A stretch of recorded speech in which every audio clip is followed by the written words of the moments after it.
meron pa siyang input. Okay, ang pagkakaroon ba ng anak ay sapat ng dahilan para sa nag-away na mag-asawa na ayusin ang kanilang nalamatang relasyon kahit wala nang nararamdamang pagmamahal? In other words, can they be friends pa rin? Inay? Pwede naman.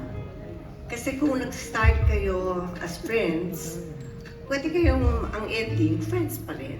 Alam mo, Nay, may interesting question pala ako, naalala ko bigla. Isa sa napansin ko sa linlang was, can you really hide the problem sa anak? Lahat tayo naging anak. Naitatago ba talaga sa atin yung nangyayaring problema sa mga magulang? Hindi. Kasi ang mga bata, akala mo lang sila naglalaro dyan. Pero dumbo ears siya mga yan. Alam nila yan. Kasi dumbo ears din ako noon eh. Right. So alam ko yun nangyayari, napaka-sensitive nila. Kahit wala kang sinasabi, alam nila.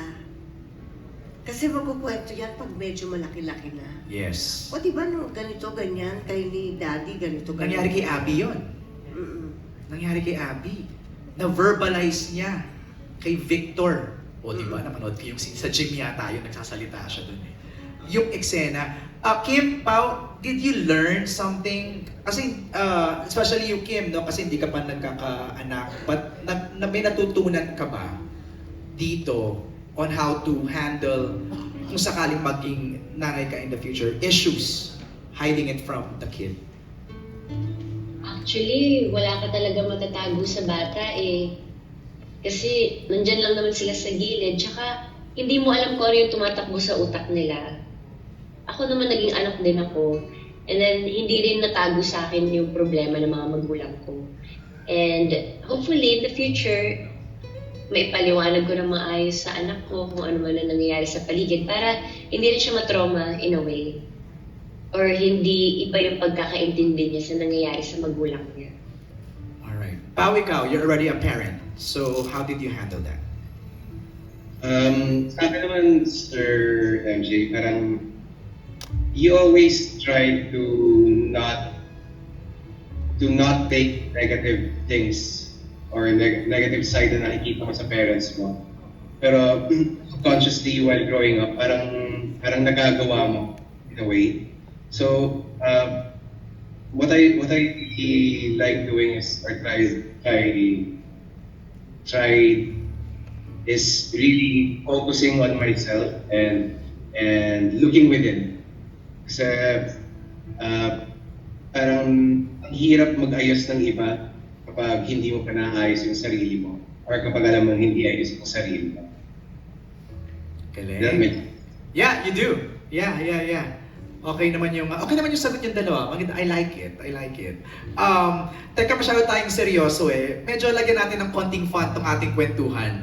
Meron akong tatanong sa inyo. Meron kayong mga hawak-hawak ngayon dyan na yes or wit? Yes or wit? Sa likod nyo, Inay. Ayan. So magtatanong ako ng ilan sa mga nangyari sa seryeng Linlang, and please tell me kung kayo sa personal na buhay ay na-experience nyo na ba ito? Alright? Okay. Ready na? Pao, meron ba kayo? Ay, ready? Ay, wow. I love it. Okay. Number 1. Nalinlang o naloko na ba kayo sa pag-ibig? Personal to, ah. Si Derek lang ang hindi. Si Derek lang ang wit. Hindi na linlang sa pag-ibig. Okay, sino ang care to explain? Kim, ikaw muna, since kayong dalawang bida. O, di ba? Jaw drop, Kim. Nalinlang sa pag-ibig. Ay, naglaguhin nila nag-change. Kim, explain. Wala lang pala. Lahat naman tayo naloko sa pag-ibig. Kasi wala eh, nagmahal ka eh. Siyempre, masushoot ka talaga sa mundo ng kalokohan. Pero that's part of life. That's part of growth. So embrace the pain and learn something from that experience and you're good to go. Nice. Pao, ikaw naman? Same with Kim. Parang nangyari sa akin a long time ago. I was young.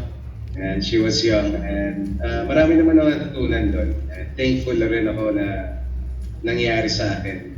And I had to experience it.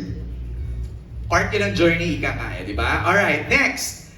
Naagawan ka na ba ng jowa? Yeez or whip?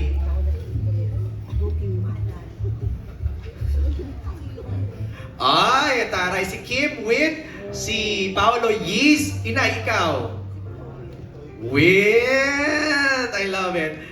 Pero naalala mo pa na, sabi mo hindi mo naalala eh. Parang gusto ko siyang alalahanin, pero masakit ang ulo ko ngayon. Kaya, Selective, tinanggal mo na sa memory mo eh. No? Kayo, Race, Danica, ano mga sagot niyo? Naagawan na ba? Ay, hindi Bago pa. ka pa maagawan, bitawan mo na. Ay! Hindi ka maagawan. Iwasan mo na kaagad. Direct kayo. With... Ay, yes!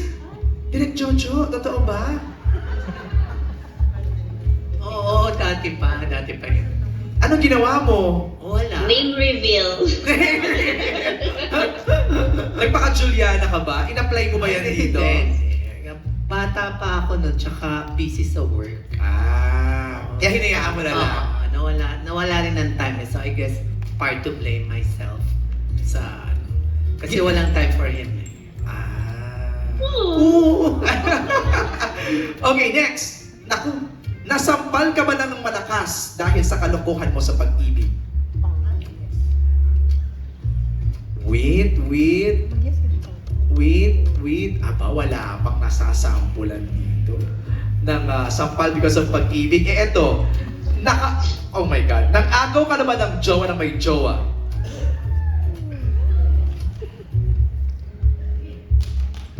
Taray, puro win pa lang lahat. Okay, next.